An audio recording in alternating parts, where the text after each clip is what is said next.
Et la halachot, Shavua Tov Rabotai, Besorot Tovot, 21 Elul, dernière semaine de l'année.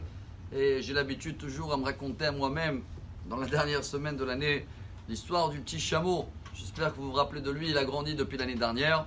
Et que après encore une journée au safari dans le zoo, avec tous les visiteurs, il demande à sa maman, il était un chameau très intelligent.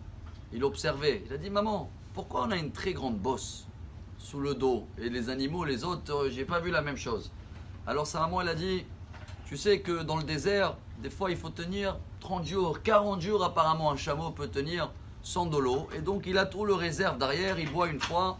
Elle a dit: ah bravo maman. Et pourquoi on a des rissim, des scènes ici très très grandes? Elle a dit: parce que dans le désert, il y a des grandes tempêtes de sable. Et Dieu il nous a fait comme ça, qu'on peut voir malgré les tempêtes de sable. Bon, dernière question maman. Pourquoi les pieds qu'on a, les très très larges, les sabots? Elle a dit: mon fils, dans le désert, tu sais, des fois il y a le sable, on risque de couler. Dieu il nous a donné un très beau cadeau. À la fin il dit: maman, je comprends pas, avec tous ces cadeaux là, alors qu'est-ce qu'on fait nous dans le zoo? On devait être dans le désert, non? Eh bien chers amis, voilà pourquoi une semaine avant la fin de l'année, il y a cette question que tout le monde se demande, et Albert Einstein, il a même écrit un livre dessus, dans l'année 1935. En hébreu, il s'appelle Dmut Olami, le monde, comment il le voit Albert Einstein. Et il a dit, pour répondre à cette grande question, qu'est-ce qu'on fait dans ce monde-là? Qu'est-ce que je dois faire de bien pendant ces dernières semaines? Il est où le but de la vie? Vous savez quelle était la réponse d'Einstein?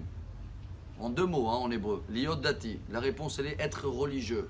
Voilà aujourd'hui une notion de la teshuva. C'est quoi teshuva en hébreu? Avoir une réponse. C'est quoi Hazara Bitshuva? Cette semaine, je parle pour moi, avant de sonner le chauffard du jour, c'est de se mettre en question avec tout ce que Dieu nous a donné comme cadeau. On voit, on regarde, on mange. Est-ce que tout ça, c'est d'être comme un animal dans le safari, bronzer toute la journée? Il y en a que c'est leur but. Il y en a qui veulent manger transact, bronzer et penser à rien. Mais c'est ce qui fait tous les jours le singe et le ours et le lion. Et en plus, ils mangent mieux. Ils mangent 100 grammes d'entrecôte. Ils ont des kilos devant eux. Est-ce qu'on est venu dans le monde pour faire comme eux, ou on a un autre résultat à donner vis-à-vis de bon Dieu? Et là, on comprend que voilà, aïe, aïe, aïe, il y a quelque chose. Ce qui est pire d'être aveugle, c'est de voir, mais pas d'avoir une vision, chers amis. Alors oui, on était en prison toute cette année. Beaucoup, ils sont en prison de la mode. Ils sont esclaves des devoirs par rapport à les gens. Le regardent. Venez les dernières semaines, on cherche à avoir une réponse à tout ça. On se libère. Ça s'appelle en hébreu une teshuva. Et voilà le message de Einstein, si vous voulez, dans le côté à nous. Ou d'un autre côté, voilà ce qu'un petit chameau, il a compris des fois mieux que moi. J'espère qu'avec ce chauffard-là, je vais avoir une bonne tchouva cette semaine. Et comme ça, on sera prêt pour la dernière semaine de l'année. Shavuot Tov, Besorot Tovot.